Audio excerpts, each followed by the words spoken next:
I know you've seen these cartoons and you're not gonna believe me when I tell you this, but it's a cartoon conspiracy! What's up guys, welcome back to my channel. Today we're gonna be talking about cartoon conspiracy theories, specifically 2000s cartoons conspiracy theories, because hello, I mean, that's my time, that was my era. When I tell you each conspiracy theory is from one of my favorite cartoons growing up, it is, and that's how I know you know what I'm talking about, because I've seen them about 1,000 times. And I got a little bonus conspiracy theory, little food for thought, so make sure you watch till the end. But before we get into the video, hi, my name is Chris As. I'm a contemporary fantasy author and the creator of my own comedy mystery cartoon called WKS.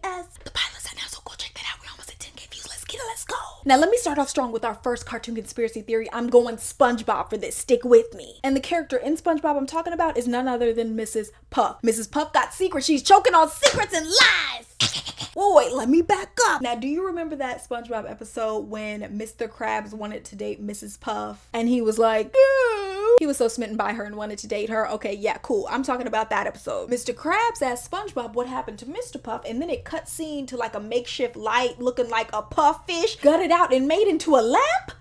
Mr. Puff on the other side, and if you know, you know. Anyways, that got me thinking about Mrs. Puff and Mrs. Puff's past and what we don't know about her. Because allegedly she's a widow, but also, do you remember that episode where she gave SpongeBob his boating license because he completed some extra credit? But then she realized SpongeBob would have been a menace on the road and tried to take back the boating license. And in that moment of introspection, she started crashing out and spiraling like, I'm gonna have to skip town, change my name. And then she was like, no, not again, not again. See, Mrs. Puff is not who you think she is. So my theory, okay, stick with me, is that Mrs. Puff, stick with me, did away with her husband, somehow skipped town before the police were on her, and she came to Bikini Bottom, where she changed her name to Mrs. Puff. Come on, I'm on to this lady. She not who you think she, I'm telling you. Because you tell me what really happened to her husband. What really happened to Mr. Puff that made him cross over to the great beyond and turn into a lamp? Oh, he ain't in fish paradise, yeah. More like a fish stick. Comment down below if you think Mrs. Puff got a shady past and living foul. What do you think happened to Mr. Puff? Because that's the real question. Also, I love this topic and I've been thinking about it a lot lately just in terms of research, and I could do a whole cartoon analysis 1101 deep dive on her character because I got a few episodes to work with. And remember when she, see, I don't want to spoil it. Comment down below if you want my Mrs. Puff character analysis lecture, okay? My research lecture. Let me know if you want that one in the next 1101 series. Conspiracy theory number 2, and for this one we're going Foster's Home for Imaginary Friends and Chowder. And the characters we're specifically talking about are Coco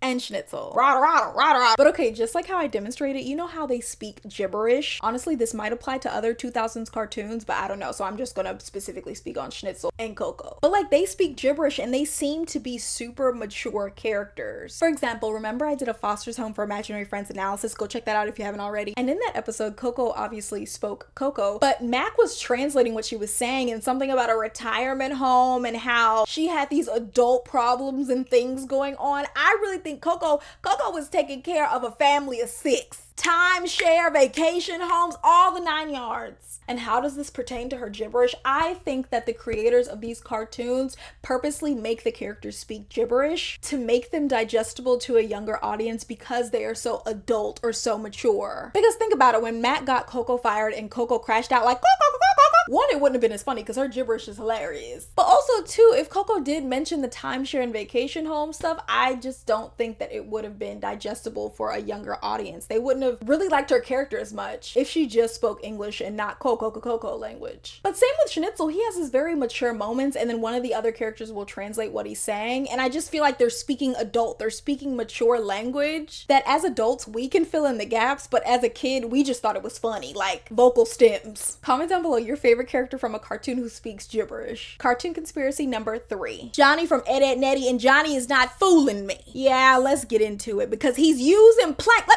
Let me calm down. He's using plank. As you know, in Ed, Edd n Eddy, Johnny carries around a wooden board or a plank, and the name is Plank. He talks to Plank like a human. That is his imaginary friend. Now, mind you, at that age, it's normal to have imaginary friends. Cool, but here's the thing. I don't think that was Johnny's imaginary friend. Like, he genuinely believed in Plank. I think that was all hocus pocus and for show. Because you mean to tell me he never kind of realized, oh, this is an imaginary friend. This isn't a real person. Nobody ever in the cul-de-sac. No, I'm on Johnny. He knew that was a wooden wooden board, but he used that wooden board sort of as a scapegoat in precarious situations. So all those times he'd get caught up in some mess and then he'd be like, what's that, Plank? What's that? You think we should kick them out? Why don't you just say that? See, he don't want to say that because then he would have to show his backbone. And I think that Johnny used Plank as that backbone, as that extra voice when he felt like he was voiceless or couldn't stand up to Ed, Edd n Eddy or anybody else in the cul-de-sac. I say all that to say I don't think Johnny having Plank was, oh my gosh, that's just a cute imaginary friend. I think he used that and he needed that crutch to find his voice and stand up for himself. But also when Plank would tell him to do shady things, yeah, that was Johnny. He ain't fooling me. And finally, our last cartoon conspiracy theory is Regular Show. Y'all know I love me some Regular Show. One of my top cartoons, iconic. And my conspiracy on Regular Show is that Mordecai and Margaret were supposed to actually be Endgame. Now, I don't know where that Batgirl came from at the end, but that's hocus pocus. But honestly, if we did consider that canon though, stick with me. Margaret is Mordecai's first love. I think that they probably had parted ways. Maybe something happened or, you know, they split amicably, whatever the case, and they found each other later in life. Because remember that at the Chinese restaurant, that one episode, or the Japanese restaurant with the hibachi, and their future selves look down on them like, oh, you know, they'll get it together one day. That's one of the reasons why I think that they're Endgame. So anyways, Mordecai and Margaret break up young. I think they marry different people, other people, but then they both get divorced.